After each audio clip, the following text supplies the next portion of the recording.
welcome to Bolters and Banter. I am your host, Tyler, and with me is Nick. He brought me back. He reeled me in. Again.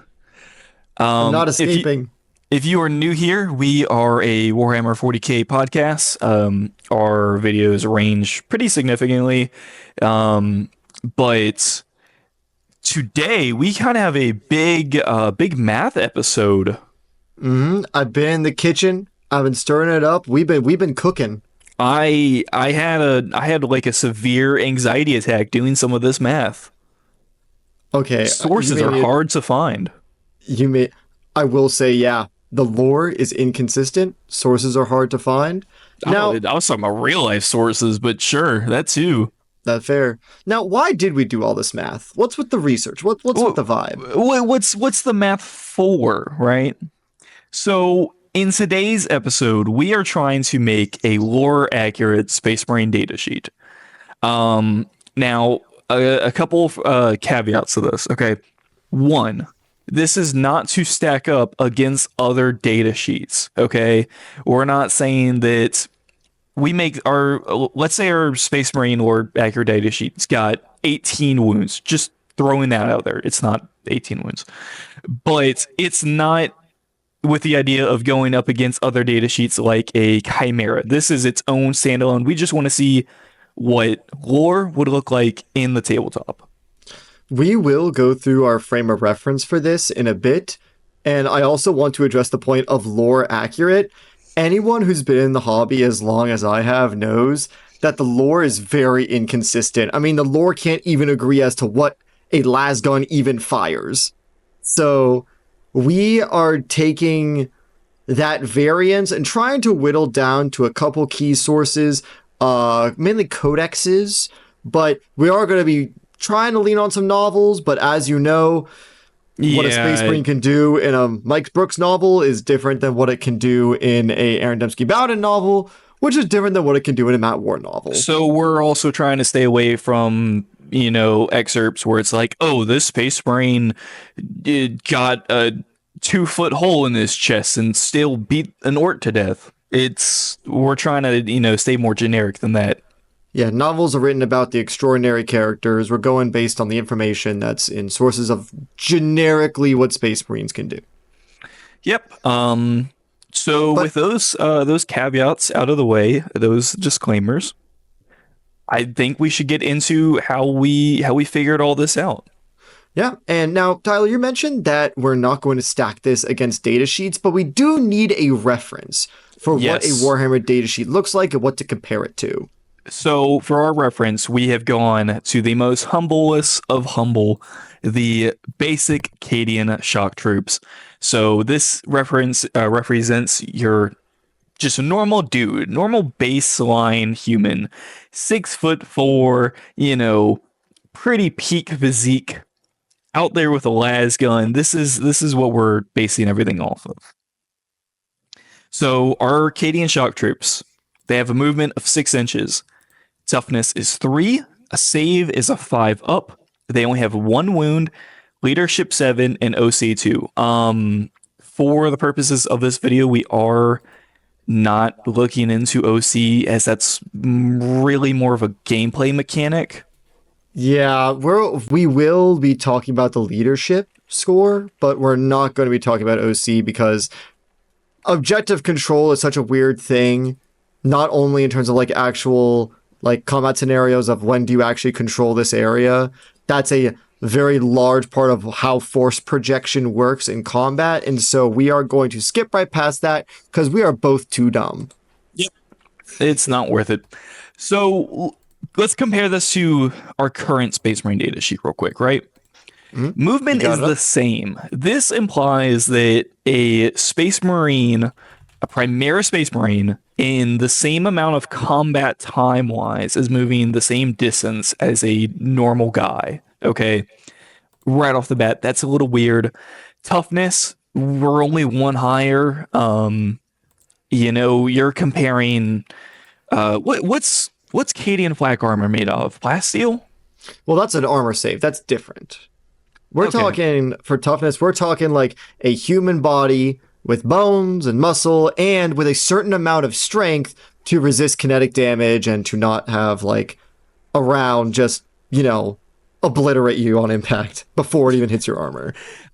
Now save is a little bit better, by a significant margin. 3 to a 5 up. That's a pretty stark difference. And we're talking like our reference is like just an intercessor, Yeah, just your basic Space Marine. We're not doing Gravis guy. armor and Terminator armor. Although, if you guys do like this type of video, maybe we will visit some other data sheets. Bro, the lore accurate orc boy Lore data accurate sheet. orc data sheet. Save. It's you Don't- have to roll to listen. get your save number. Okay, so movement, toughness, save, a little bit different, wounds, a little bit better, but we're gonna go further. Yep, wounds. You're at double 2 wounds. Leadership is only 1 better, and that's basically it. Do we want to talk about what each of these represents, or Yeah, can we let's- assume that our audience knows? Let's We'll talk do about that it. real quick. Because honestly, toughness and saves I let you do, and that kind of still messes with me. So- Yeah, we'll get there. Let me do movement. So movement refers to how fast, and this is my, how I see it, how fast a Space Marine can move, or any unit can move in a given turn of combat reasonably safe. So this is counting like, can this guy, how far can he go at a certain speed while still staying in cover and, not tripping and falling, right? A contained amount of movement. This isn't their absolute peak amount of movement. It's the safe amount of movement. The average, like you're in a battlefield and you're keeping a good pace.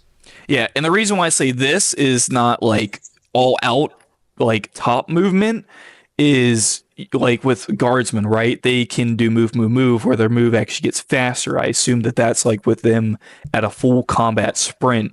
And I think flyers can do extra movement. Like I think some data sheets are like 20 plus, so it's not their fastest movement. Yes, and you also have to consider that you can advance as well. You can roll a d6 and add that to your Yep, movement. and that would be more of like, okay, let's not worry about returning fire or cover, just keep moving. Exactly. So that's where you get there's room to do that all-out movement. This is where you can move and still do things. It's the move and shoot thing. Nick, go ahead and explain toughness and saves and how they're different, but not really. Okay, so they are different, and this comes down to how the attacks are calculated in Warhammer. The opposing player has to roll to hit, and that's a different thing. That's where if your attack actually makes contact with the target, let's say you're a guardsman shooting a las gun, whether the guardsman hits the Space Marine is based on the guardsman's aim. Now, whether the force of impact will actually injure them is depending on the strength versus toughness. Now, the calculation is that if you have a higher strength and toughness, you're more likely to wound. A wound is based on how I interpret it as the amount of kinetic energy that is transferred by the round. This doesn't necessarily mean that you'll pierce their armor, but it will help because you have to pass the wound roll. You have to pass that toughness check in order to get to the armor penetration. So, assuming that, let's say, your gun can fire the thing at a sufficient velocity and the projectile has sufficient mass to actually wound and transfer kinetic energy, then it comes to what armor the target has in terms of most hardness or in terms of whatever and strength versus what armor penetrating capabilities your round has in the case of cross section, etc. So toughness is if you can deliver enough kinetic energy to potentially crack armor, like if you're hitting it hard enough. And then save is, can your round effectively pierce their armor? So a low toughness, high AP round is like that. You ever see Iron Man 2, the War Machine's little missile that it has like a diamond tip or whatever, Oh yeah. but it only travels like 5 feet per second? That's a low strength, high AP round, Okay, that makes sense. All right, you can talk about wounds. I think the Okay. wounds of leadership is something you want to talk about. Yeah, so wounds. going back to our guardsman example, right? This guardsman has a single wound per model. And how I kind of interpret this is a wound equals up about, in video games terms, 100% human health. So one guardsman is one wound, and that one wound is all the damage that a single human can take. Now, this is a little bit weird when it comes in the vehicles, because, different components, you're going against engines and servos as opposed to blood and muscle. Well, in most cases, Warhammer. In most cases.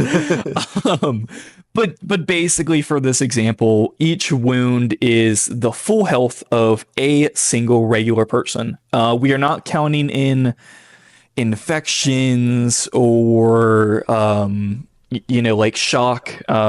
This is kind of stuff that isn't really represented in the tabletop. We're not gonna, my Tyrannid hit you with a bug round, so now after the battle you need to roll to see if he dies afterwards. This is killed on impact.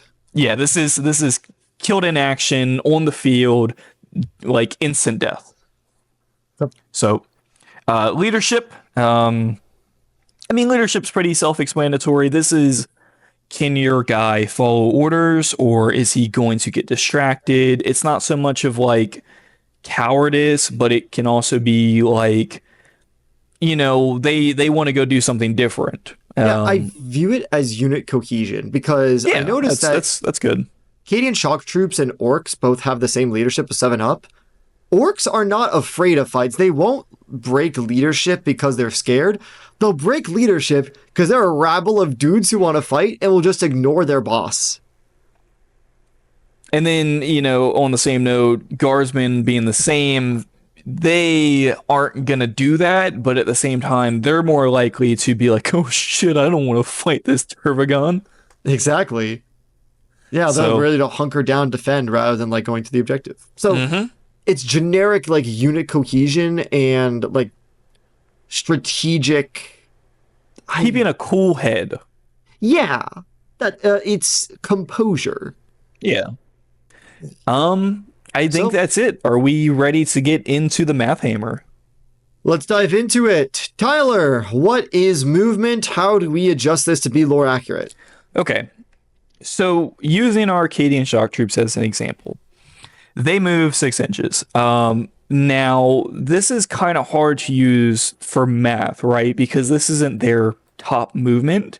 And we also don't know, we don't know the values, right? We need to get something on the high end to then figure out what your normal movement will be.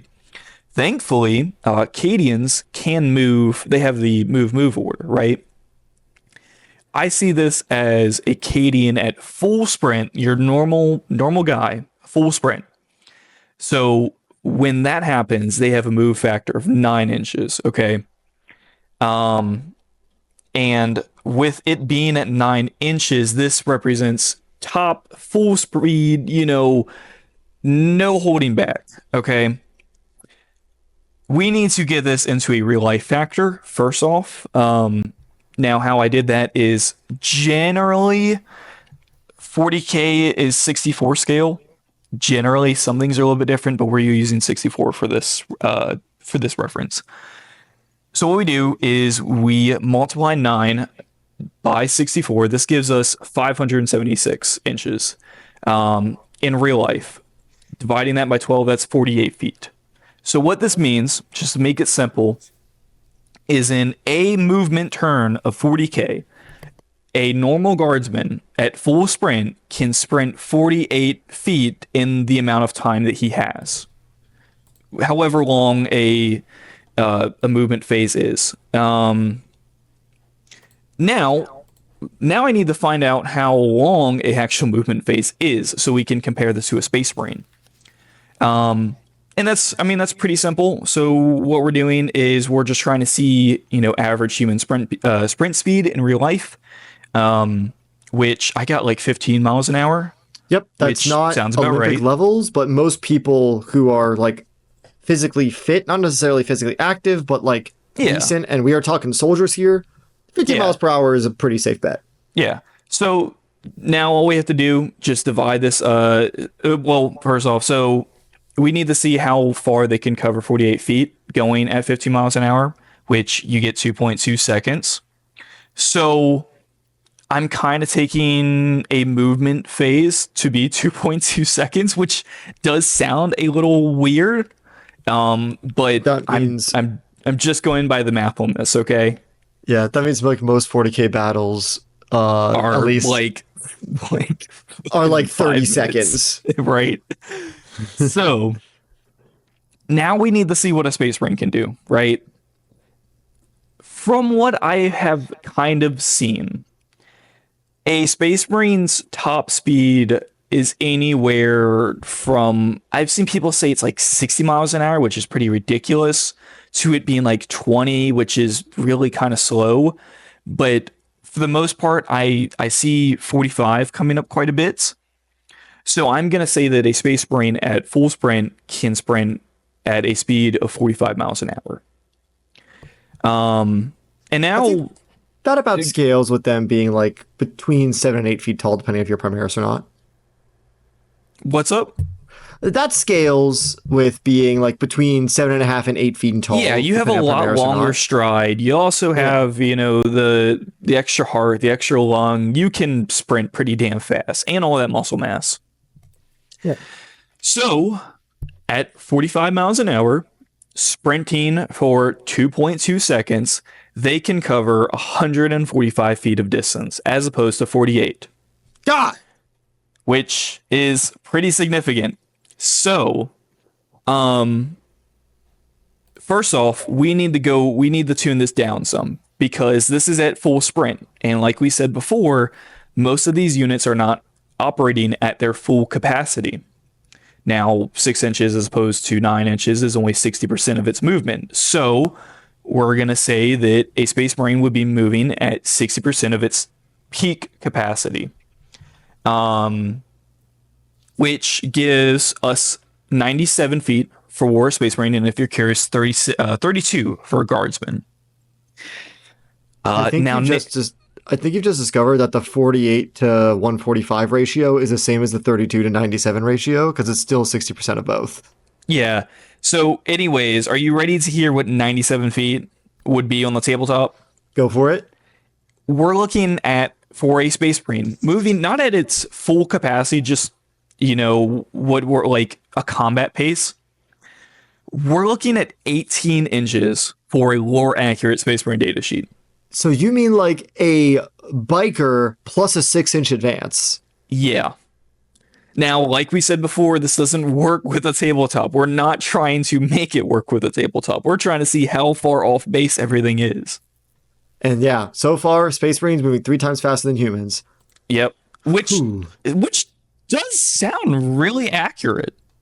Yes, it does. It says nothing in armor should move that fast, is a quote from, I believe, not Gon's Ghost, but another Guardsman novel was talking about a Chaos Space Marine, and we're like, oh my god. I don't know, but that does sound familiar. Yeah. So yeah, 18 inches for a Space Marine moving in a combat or movement phase, but in combat. They do be zooming. They do be zooming. All right. Go ahead and let's hear what you got for toughness. All right. So Space Marines, their speed is given by the sinew coils and the Biscopia, which increases their muscle mass, etc.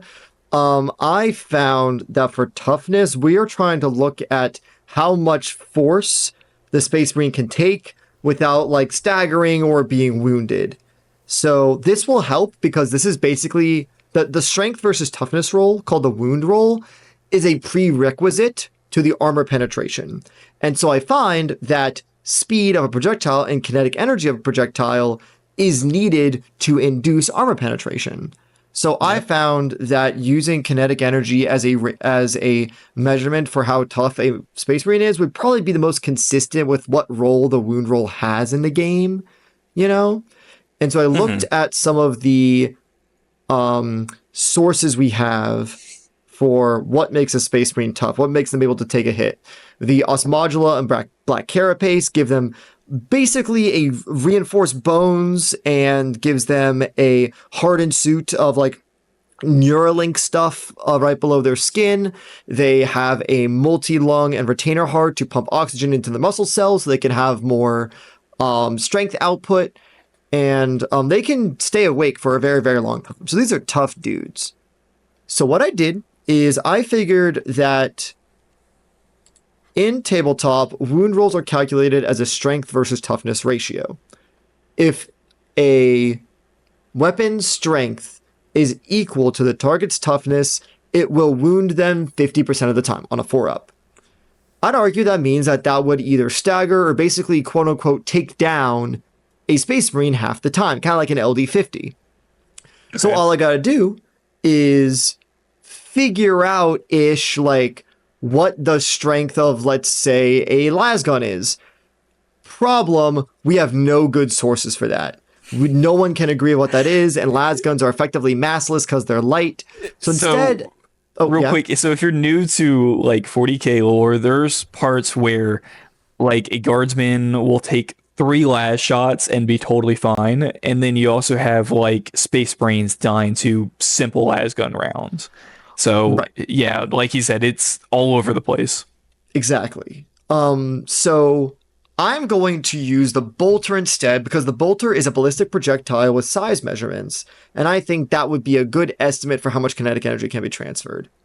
Yep, and it's also generally, at least in 40k, what Space Marines are normally going up against is weapons equivalent to that strength. Right.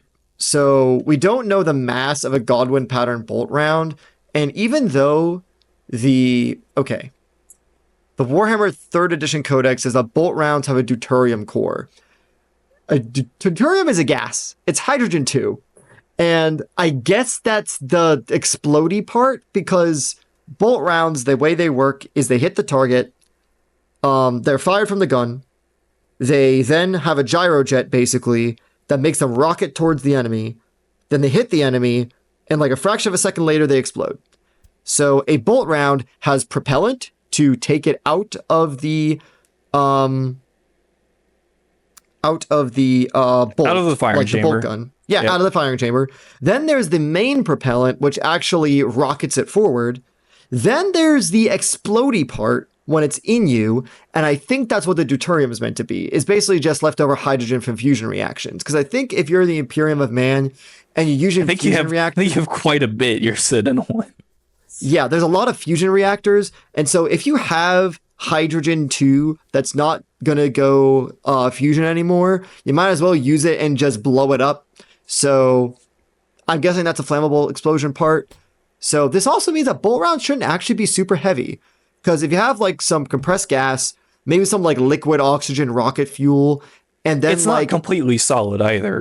No, it's not. That's what my point is. And so I think only maybe like 20 to 25% of a bolt's volume would be metal, because the rest of it would be propellant and a deuterium gas. This is by volume, not by mass. For how much they're trying to cram into this round, that sounds fair.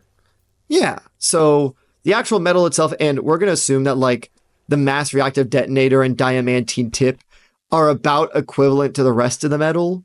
So I estimated like between 20 and 25% of the bolt is metal.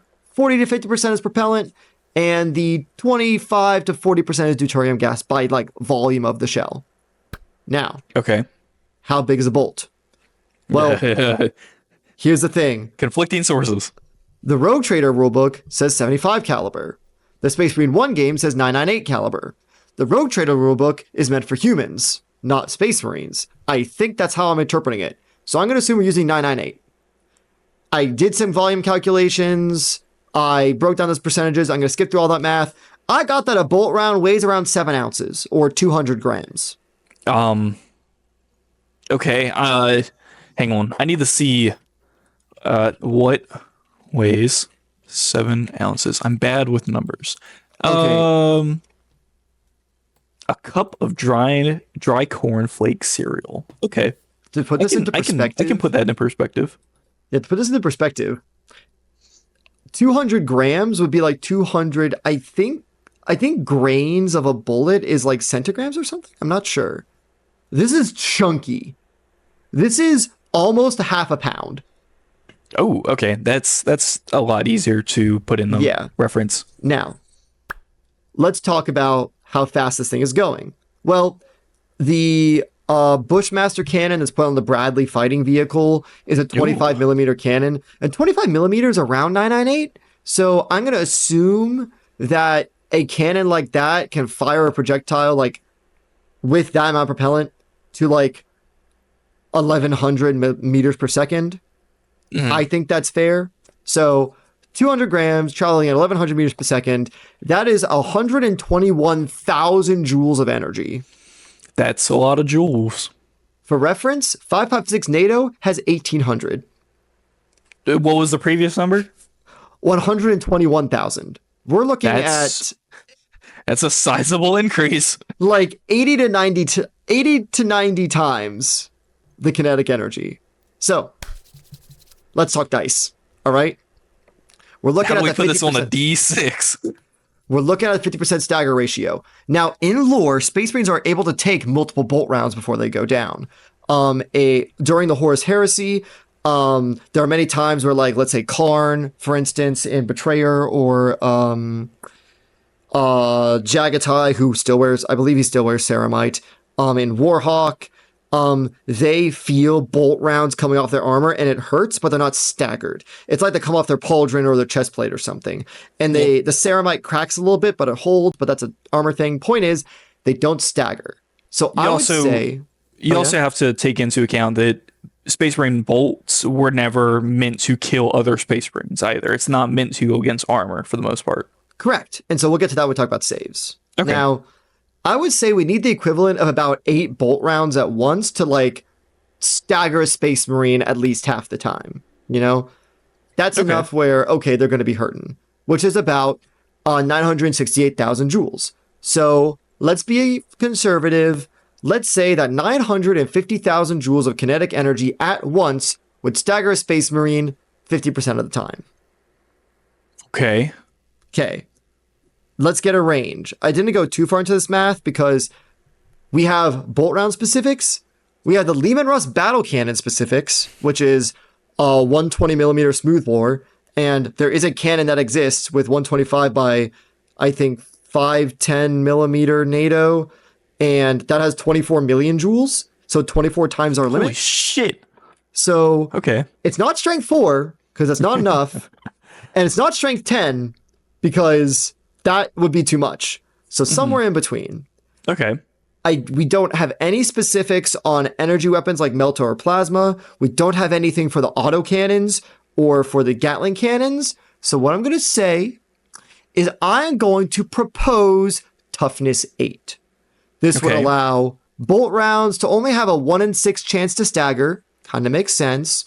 And allows for like the Punisher Gatling cannon and other higher strength weapons to actually stagger. So I would say somewhere between toughness 6 and 8, and I'm going to shoot for 8 to give it a nice double the toughness of a bolt round. Okay. Honestly, that's not bad. It's not outrageous to say something like that. Yeah. I This mean, also like a Chimera is what, T9? So you're just under a full, I mean, I guess the Chimera is technically an APC, but I'm gonna say tank for this purposes. Yeah. Right under a tank level armor. Yeah. Well, That's again, pretty good. armor, toughness. We're going to get there. Toughness. Yeah. The same. can take You get as what I much- mean, though. This Space Marine can take about as much of a punch as the pickups that are driven by orcs. I can see that. Yeah, exactly. Okay. Yeah, if a orc rocket truck squig buggy rammed a Space Marine, I think the Space Marine would end up being the one that moves less. Oh, have you seen the one clip from the new Amazon like video I game did. series where the I fucking did. Space Marine he just stomps on the front. No, he just runs through a vehicle. Yep, that's what I'm Oh. thinking. Yeah. And I again, can see it. we're not comparing this to all the other data sheets in the game, but I at least had something of a reference. Yeah, just so you guys can put it into reference. Okay, Okay. saves, dude. Dude, Space Marine armor pisses me off. All right. Really? So, ceramite is a ceramic alloy, which I assume means that there's like either different types of ceramic or maybe metal put into the ceramic. I kind of imagine it as like, I just imagine the tech priest get like a level 4 steel plate and then just smack a level 4 ceramic on top. Well, that's the thing. And it's said that when ceramite is repaired, they add more layers to it. Like you just slap more clay on it and let it bake. You just start You baking know? smithereens. Yeah, exactly. Put them in the oven. They'll take it. But the point is that it's really good against energy, which makes sense because ceramic is a really high insulator because they don't have like free electrons to move heat around. Plasma as well. Yeah. But here's the problem. Armor saves are a D6 roll. That makes no sense to me. Because that means even if you have a 2-up armor save, the best armor save in the game, there is a 1 in 6 chance some bozo with a grot-like gun, like a deagle, Bolt can pistol. penetrate your armor. Now, Or just even, you could even make it even funnier, just a stubber, which is just a regular gun. yeah, a heavy stubber, which is like basically like a 50 BMG, like dog. That's not how this works. But I get that you want to have those lucky shots that could happen, You want to have some way of having the low armor thing, maybe just nick them in like the Vox grill or something like that, You want to have that moment. Super lucky shot where it hits that one hydraulic cable, and then that hydraulic cable spews hydraulic fluid and it just explodes. Yeah. Sure, I guess. Yeah. Now, a guardsman has a 5-up save, meaning that projectiles that have enough kinetic energy, but not really a lot of armor penetrating capabilities, like not like a reinforced tip or anything like that, has a 66% chance to break their armor. Yep. And real quick, this is also this save rolls specifically for this are a little hard to do because you also have to account that it's not just armor. It's also, can this guy dive in the cover? Can he dodge the round? Can he block it with his shield? It's not just armor save, it is saving. Right. Usually units that dodge rounds rather than having armor to protect them usually have invul saves for that, which is a whole nother issue. But Thank God there's no invul save on the base Space Marine. yeah. So I would argue that this save means also, yeah, you're right. Cover can increase your save too, artificially, which can reduce AP against you. It's like a whole thing. So the SV5 up means that there's a 2 in 3 chance that a round with sufficient kinetic energy to wound a guardsman will pierce their armor and hit them. And it makes sense. Like flak armor gets more damage over time and loses structural integrity. So that's a nice average of like the first shot might only have like a 25% chance, but the rest will have like 83 or like 90% chances. You know what I mean? It's a nice little average. Now, I'd argue that 1 in 6 is too high of a chance for a stray shot to be guaranteed to penetrate armor through a lucky shot or something. And if we're throwing away efficient game design for the sake of lore, I think that our armor system, in order to be lore accurate, needs to adjust in some ways. I have 3 solutions for this. The problem is, I think it would overall make gameplay either more confusing or just take longer. Yeah, and that was the other thing we're trying to stay away from in the making of this video is we can't change game rules, We can't make like, oh, let's say a save is D3 or 3D6, I mean. But yeah. Yeah, exactly. Like that's one of my options is like maybe changing the amount of dice, but I'll get to the pitfalls of these methods. But the only way you can make this a little bit more representative and lore accurate is by changing the way armor is calculated. I mean, dude, there's debates online from all those War Thunder bros about like the slope of armor and armor penetration tables that are all lies anyway. No, it's 2 degrees higher. Exactly. And look, Mike Sparks' penetration table tells me it should be this way. Oh, God. Does nobody know anything about APFDS rounds? Jesus. Exactly. And what about like high explosive squash head? Like, what would that do? What Ugh. about my hash rounds? Yeah, what about all the Soviet armor that's so brittle that it cracks on the inside rather than the Okay, we outside? need to stop ranting about War Thunder.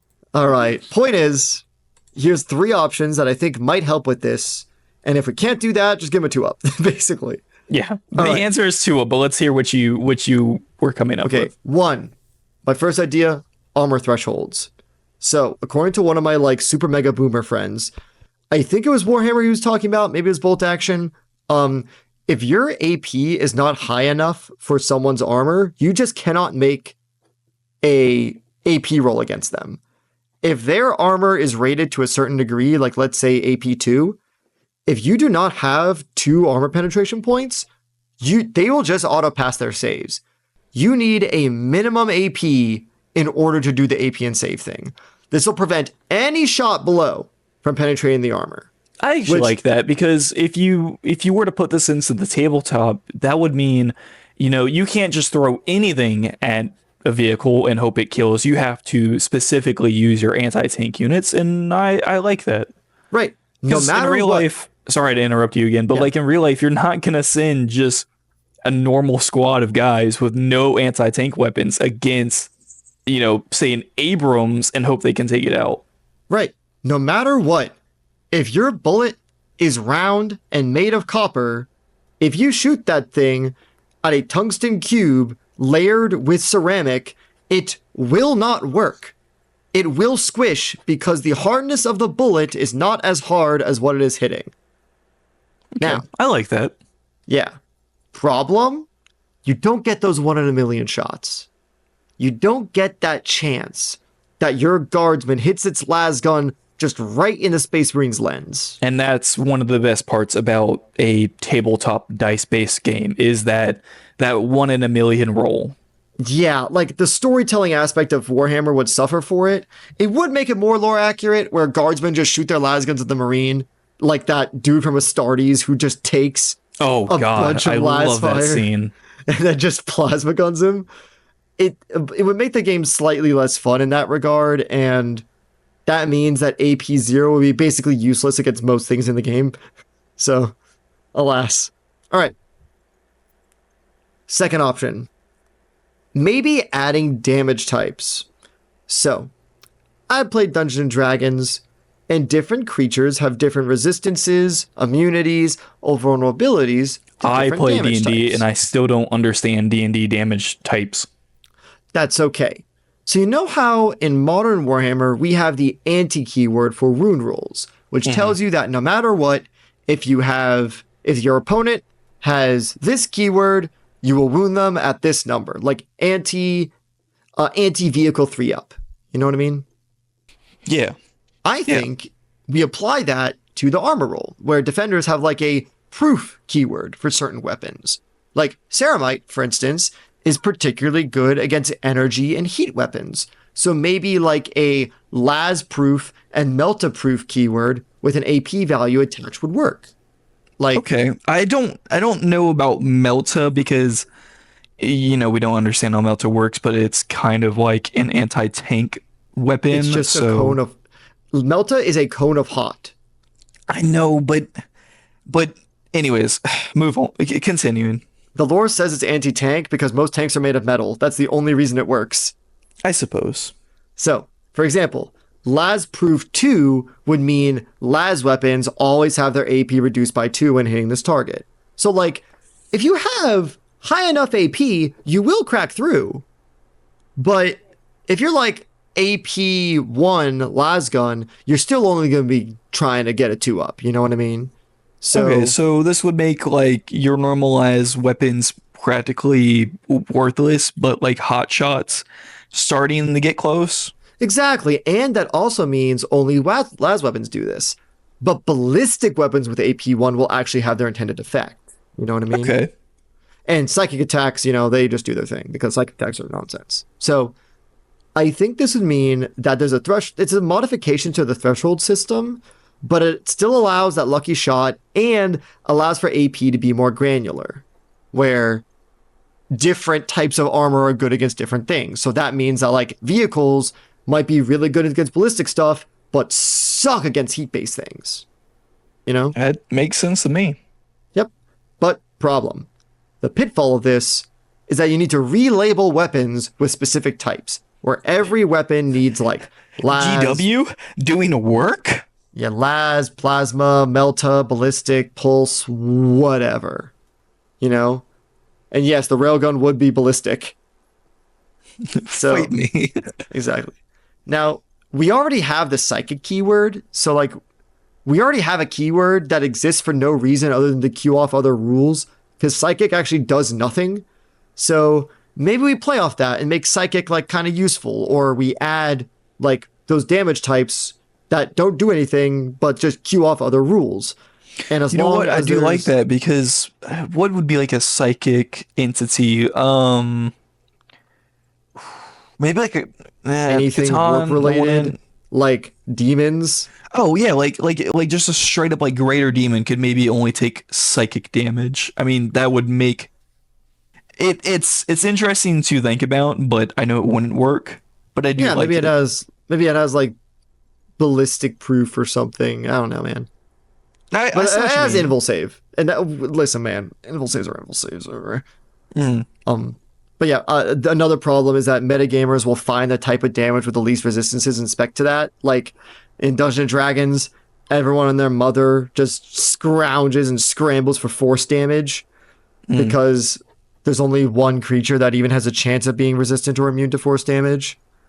Ugh. Well, Okay. Third option, make it 2d6 instead. Makes it more granular, makes it so that you can make the lucky shots less likely, and then give a bell curve. Problem, have you ever played a game of Warhammer? Do you know how many goddamn armor saves you have to make in that game? it would be way too much. Doing individual 2d6s per attack would make you go insane. Yeah. So, So it would be with great, but we even can't do it. though you have pretty great ideas, we're just gonna have to stick with 2-up.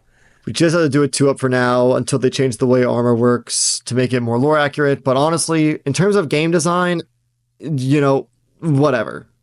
Game design is game design. Do what you need to do to make it efficient. Yep. Okay. Wounds, right? Yep, we're getting into wounds because Space Okay. Marines are. They can take a hit and they can take a licking and still keep on ticking.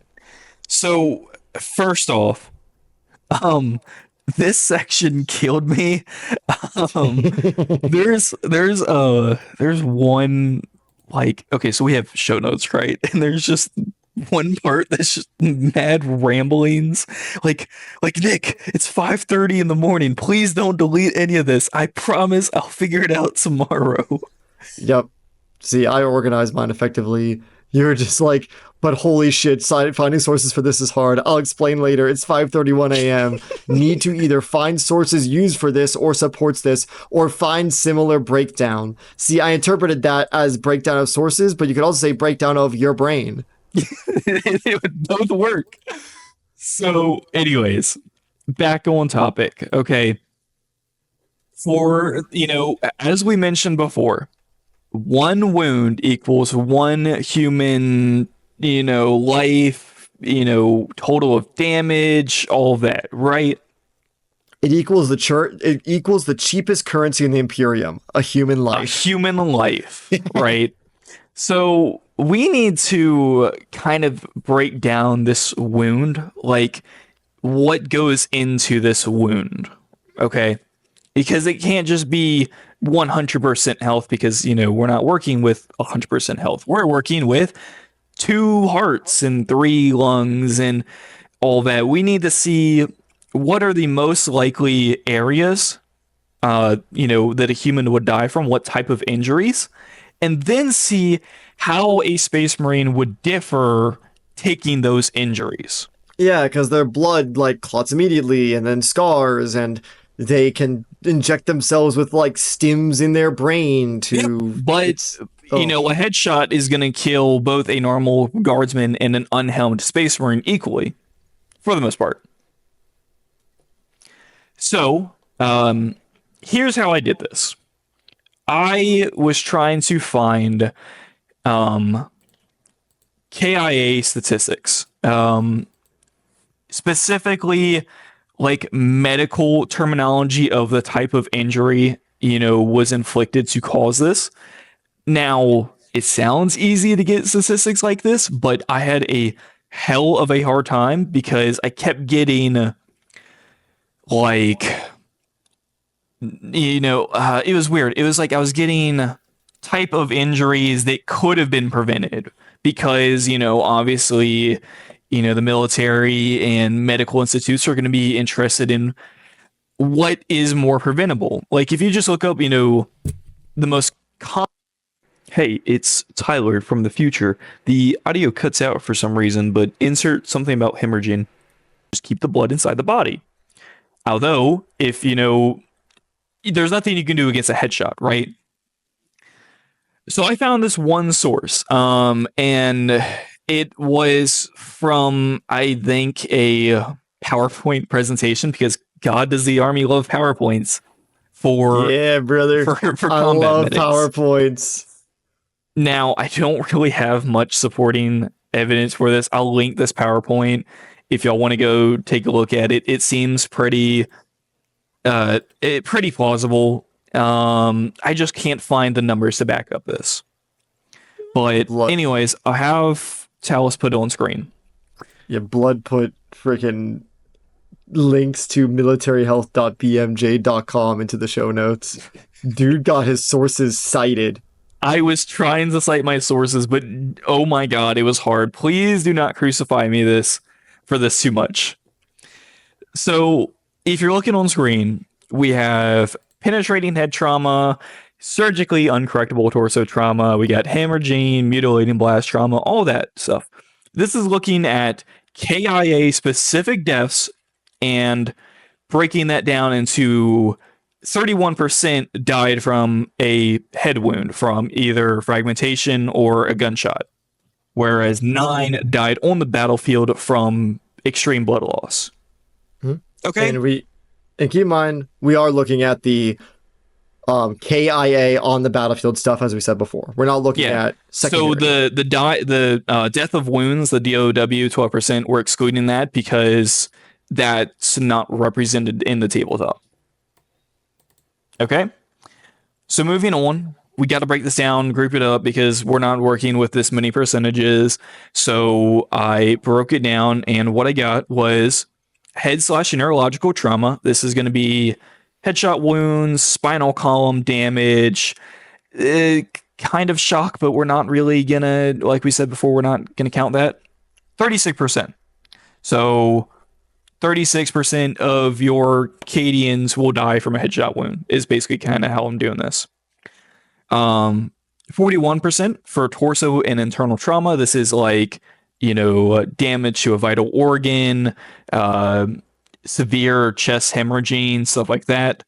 Blast/extremity trauma. This is where shock's going to mainly tie in, as well as extreme blood loss. So, if you were close to an explosion and your arm came off, you're going to die very quickly from extreme blood loss. Or shock just is going to instantly kill you. And then respiratory, we have 8%. This is damage to the airway, a collapsed lung, you can't breathe. You understand. Okay, so this is our guardsman. This is, what he's most likely to die from. Now we need to see how a space marine would differ from this. Alrighty. Now, a lot of this is kind of estimates because, again, we're working with British people lore about a army man plastic toy game. Okay, I don't have much to go off of. We are going based on lore descriptions of what the implants do and what that could potentially mean for how many times this can happen before they go down and how many times more resistant they are. Like, for example, if normally out of, like, let's say 100 guardsmen, 41 take a casualty from this, maybe only like 14 space marines would, because those others are able to, like, use their hemostamen or Laramann's organs or whatever, Yep. So let's start off with the first. This is head/neurological trauma. Now, as tough as space marines are, there's not much you can do to prevent yourself dying from taking a Lehman Russ Vanquisher round to the face. You're even just you're kind of SO, or just a 9 mil. Yeah, like even then, like assuming, because we're assuming it's already wounded, it's already had enough kinetic energy, and it's already penetrated the armor. Now it's a matter of, okay, this thing is hitting your face. Can just flesh. If you walked up to a Space Marine and, you know, boom, back of the head, he's most likely gonna die. Yep, he is not an orc. They can't lose their head and keep going. Now, yes, there's a little bit to kind of help with this. You have increased bone density. You have, I also made an argument of the Sosan membrane being able to shut off certain parts of the brain / nervous system. I think you're talking. So the Sosan membrane is a suspended with animation sleeping. thing. Yeah, but the Sosan membrane is suspended animation where it coats you in a sort of cocoon and saves you for later. I think is you're it? talking about. I might have read it wrong then. I think you're talking about a different organ. I think it's the. Either way, it doesn't. I think maybe that's the Biscopia. Either way, it doesn't tie in much into the numbers we got, so we'll just move on. Yeah. What was the number we have in here? Okay, so we assume that the casualties go down where we divide by 1.333. They would be like you're just a tiny bit more likely to survive as a Space Marine. A 4 to 3 ratio, basically. Yeah, because whereas you might not survive a head wound, you may survive some more damage to your spinal column than a normal guardsman. Right, because this is headshots and other neurological effects. So your spinal column is a little bit more reinforced, and also the break to your skull and brain bleeding would probably be a little different. But in terms of like, if the bullet is in your skull and penetrates your brain, you're probably down for the count. Yep. So just a little bit more likely to survive. Now the next one, torso and internal trauma, is it's pretty. We'll get into it. So how a Space Marine differs. First off, you have 2 hearts. You have 3 lungs. This gives you more vital organs to lose. Okay. You also have a bulletproof, quote unquote, rib cage. And we don't know what this is bulletproof to. This is just your bones are denser, and instead of having gaps in them, they are reinforced to be wider based on the osmodula. You have plates inside your body as well as on the outside. Yeah, and speaking of, the black carapace covers you with a thin layer of basically synthetic muscle right below your skin. So that also helps with being resistant to small arms fire. Not necessarily bulletproof, but like bullet resistant. Yeah, you know what I mean? Nothing's bulletproof. Other than maybe like a tungsten block, sure, whatever. And finally, what is it? The hemostamen, able to clot blood loss extremely fast. Yep. Very important. Yep. If your spleen gets hit, or if, let's say, your intestines rupture. Is there a lot of blood in the spleen? And also, not only that, it also forms scar tissue. So, like, if like your skin or anything breaks, it'll scar almost immediately. So, like, if your guts get riddled with bullets, and you just gotta push it back in and let it fuse up real quick. Yeah, to sort of. It's nuts. All right. So I said a Space Marine would be 4 times more likely to survive damage to this area as opposed to guardsmen. What did you say? I think we kind of agreed on 3. I said 2, so we decided to compromise and say they're about 3 times more likely because I don't think that the osmodula, like even bones still break kind of not easily. Many books reference, but his rib cage stopped the bullet. Yeah, there's no sources saying that actually even becomes a factor. So I say 3 times more likely. And that's pretty fair. Yeah, it's not as extreme as the next one because we have many sources. So then your percentage goes from 41 down to 14%. Now, blast / extremity. This is a very important one, okay?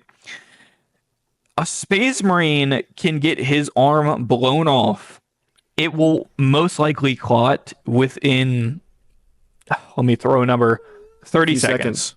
Yeah, it's nuts. And we've seen this happen in lore too, all the time. Yep.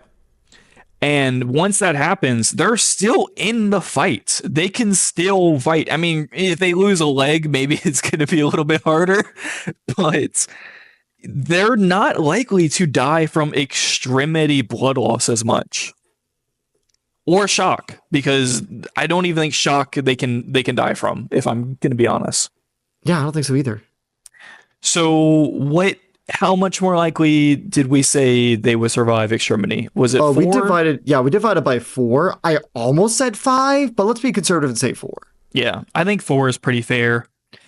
Last one isn't that much interesting. Respiratory, yeah, you have an extra lung. Your throat might be bigger, I guess. I don't know. Well, it's not only that, but your multi-lung also like can filter toxic air. And if let's say you are not much of that is filtered or is taken into account in the tabletop. We know we're not accounting poisons and infections, which if we were, yes, a Space Marine wound count would jump dramatically. Yeah, but I'm thinking about like if fluid builds up in your lungs, usually you would drown. Space Marines can actually filter oxygen from that in a limited capacity. Okay. So maybe they could get the oxygen out of their blood and put it back into their blood. I don't know. I believe that's the case. I know the multi-lung is mainly used for like gaseous stuff, but I know that it can also extract oxygen more efficiently from the air around them, so they're less likely to suffocate. Important factor. Space Marines are able to survive in space for a decent amount of time without armor. That is true. So presumably they could go without oxygen a lot more than a human. That is fair. Yeah, even if they are suffocating, like they have enough oxygen in their cells to just keep on ticking. So that is easy. Just divide by 2. They're about twice as likely. We're just twice as likely. There's not much you can do against that. So all of this together, 2 wounds is kind of where we're at.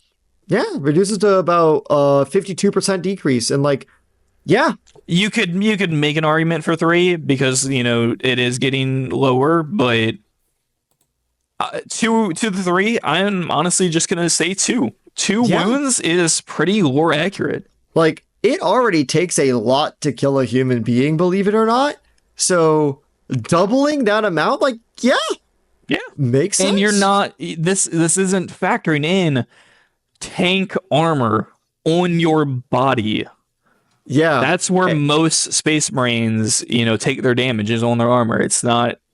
Yeah, you can lose an arm and all that cool stuff, but ideally you just want to absorb that into your armor. Yeah. So 2 wounds. Not only is the round probably not going to even travel fast enough to even stagger you out of the armor, but even if it pierces your armor somehow, like you're probably fine. So 2 wounds it fits. It's not bad. It could maybe be on the high end of 3, but yeah, 2. All we have left is leadership. And as a reminder, this isn't just like courage because they shall know no fear. Blah, blah, blah, blah. Yeah, but, no, Space Marines cannot have any fear, but in every instance of a book, they experience something similar. Yeah, it's like, oh no, I'm anxious, or like, I am. Don't laugh. There's a certain word they use in a lot of novels. It's like it's not anticipation, it's something else. Anyways, it's not just fear. It's also how many books can you look at where a Space Marine says, "Lieutenant, I can go punch that hell brute." Yep.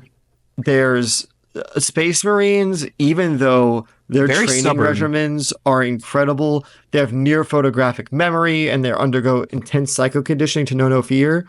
They are proud glory hogs. They really are. They view themselves above humans. They're always trying to like show glory for themselves and for their chapter. And so that's what makes them like they aren't going to take the captain's advice of get in cover. They are going to remain standing. Yeah, the amount of times where, especially in the 41st Millennium books, not necessarily in the Heresy books, where a captain or maybe like a lieutenant will be like, hey, stay here and wait for like guard reinforcements. And the Space Marines are like, no, we can purge these guys, and then they end up doing so because it's novel. And then they lose the objective. Yeah. But then they get it back anyway because it's a novel, so on and so forth. Point is, in order to show like, yeah, Space Marines are likely to break, I estimate like a 15% chance when they're like already battle shocked. Like, Okay. they're under half strength, they're already hurting. I'd say This 15%. is your point where a Space Marine is going to They're desperate. deviate from the Codex Astartes. Yeah. Yeah, there you go. Yeah, they listen to the chaplain's words and says, nah, I'm different. I'm him. I'm him. Bolt round. Exactly. So 15% chance to be him. 15% chance to be it. So on a D6, what is that? 2d6. It's 2D6, I mean. 5 up? Yep. It's not far off base. Yeah. I think by default they are a 6 up, which is a 75% chance. Yeah. Maybe even less. And I think that's not enough. I think 85% is fine. So, real quick, we wanted to do this video because I came up with this video because a lot of people, oh, well, if you just made a Space Marine datasheet, it'd be all 2-ups. Space Marines are tough, but they're not that tough. We have pretty fair numbers for all of this. So going over it, 18-inch movement, they are very fast. T8, ceramide armor is really strong. Save 2-up because, saves are weird for 40k, so we just kind of have to make do with what we got. Wounds 2, because, let's be frank, you aren't going to be able to survive a whole lot more than a normal human would if it's gone past your armor. If you take wounds to your brain, you're kind of done. Yep. The Astartes, they are still based on the human genetic template. It is still a human. They still have a closed circulatory system. They still have a central nervous system. They have all the things that make us us. Yep. And, if we were doing something for like a vehicle or something like that, yeah, wounds would be significantly different. Like if we did orcs, if we did like AdMech, they'd probably have a lot more.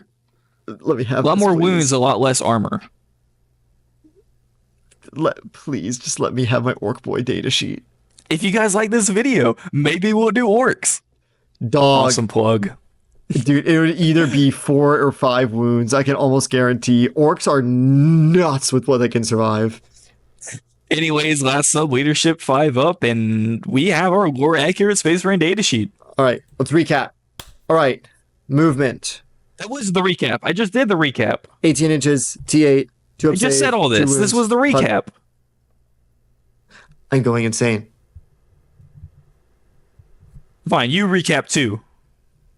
I'm sorry. Listen, man. No, go ahead. Do your recap. I was gonna say, like, Talis, take the Space Marine datasheet from, like, totally legitimate source and scratch out everything and put our new numbers in so that people can see it Talis and take is a going to do screenshot. so much work on this episode, and I feel so bad. He cooked last episode, dude. He did. And if you haven't seen it, go watch our take on every faction getting a new model. Yep. As we copy Poorhammer. Awesome sellout plug. There we go.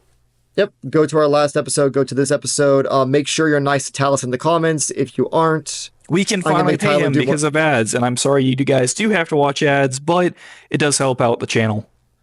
Being nice to Talis, I'm going to make Tyler do more math. Yep. I can finally pay Talis the penny he's owed. There you go. All right. Give Talis money. Anyways, before we get out of here, if you guys enjoyed the video, please do YouTube pleasantries. It helps boost this channel so other people can watch. And that's all we want, is to grow a community. And to further grow that community, we do have a Discord. It'll be in the description. Join. We play Space Marine 2. We talk about models. It's all great fun. And Absolutely. You can even see pictures of my pet rats if you join the Discord. There you go. And next time, I think we'll do another fun one. Ooh, what is our next video? Because we had it. There's a spoiler. Oh, we can spoil it. No, because maybe we decide not to do it. Okay. Maybe we're lazy. Maybe we just play Warhammer that weekend. Dog, I haven't played Crusade. This is like the second week in a row that I wasn't I able to finished make my it. first Black Templar finally. Heck yeah, dude. Anyways, I'm gonna go paint. So hope y'all enjoyed the video.